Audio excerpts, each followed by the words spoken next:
Good evening, and thank you for joining us on this Friday night. We begin tonight with a historic moment in our nation's 247 years. A federal indictment revealing extraordinary and grave criminal counts facing Donald Trump and the charges that his actions have endangered U.S. national security.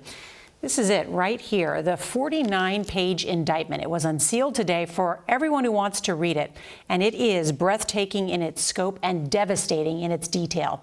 There are 37 counts against Donald Trump, including the voluminous evidence prosecutors have unearthed in an investigation that lasted more than a year.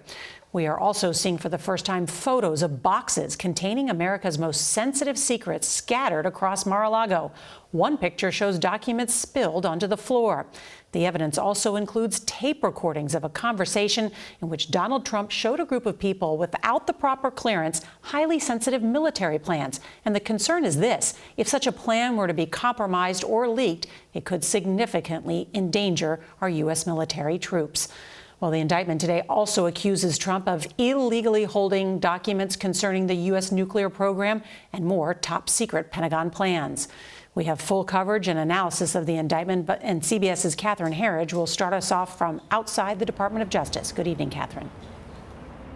Norah, the Justice Department has never been here before. The indictment of a former president on multiple charges. If convicted, Donald Trump could face fines or significant jail time.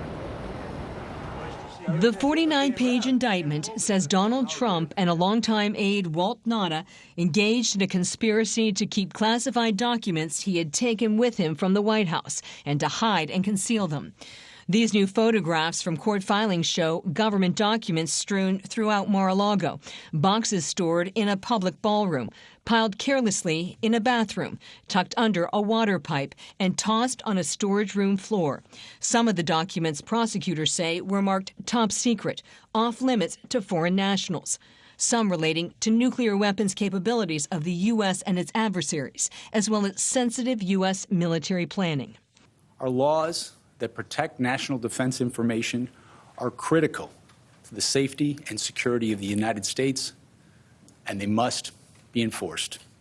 Special Counsel Jack Smith made his first public statement about the investigation, but took no questions. We have one set of laws in this country, and they apply to everyone. Making the case that the former president obstructed justice, the indictment quotes an alleged conversation between Trump and his lawyer, with Trump saying, "Wouldn't it be better if we just told them we don't have anything here?" and suggesting that his attorney hide or destroy documents that were demanded by a subpoena. If you, as the principal, are instructing your attorney to basically make false or unlawful statements to federal agents, that in and of itself can be a crime. The criminal charges grew out of a 14-month investigation. Prosecutors say over 100 documents marked classified were recovered during an FBI search of Mar-a-Lago. Prosecutors say they have an audio recording of Trump where he apparently acknowledges he has classified information. CBS News has learned that in the recording he describes a Pentagon memo about Iran that includes secret and highly confidential information. "As president, I could have declassified, but now I can't," he allegedly said. Trump also showed a political aide a classified map related to a military operation, acknowledging he shouldn't be sharing it. The indictment uses Trump's 2016 campaign statements against him.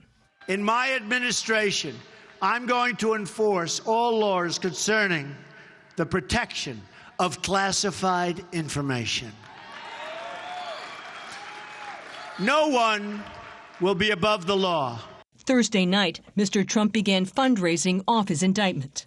I'm an innocent man. I did nothing wrong. Seen golfing Friday morning at his New Jersey club, Trump also posted, "Jack Smith is a Trump hater, a deranged psycho that shouldn't be involved in any case having to do with justice, other than to look at Biden as a criminal, which he is."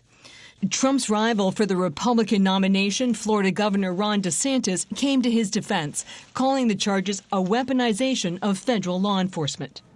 President Biden insisted to reporters he had no contact with the Attorney General about the case. I have not spoken to him at all. I'm not going to speak to him. I have no comment on what happened. The Republican House Speaker had a dire warning. This is going to disrupt this nation because it goes to the core of equal justice for all, which is not being seen today, and we are not going to stand for it. Law enforcement officials tell CBS News the U.S. Secret Service is working with the U.S. Marshals and Florida Police to develop a comprehensive security plan for the court appearance on Tuesday in Miami. Norah, there are already calls for protest. Catherine Herridge, thank you.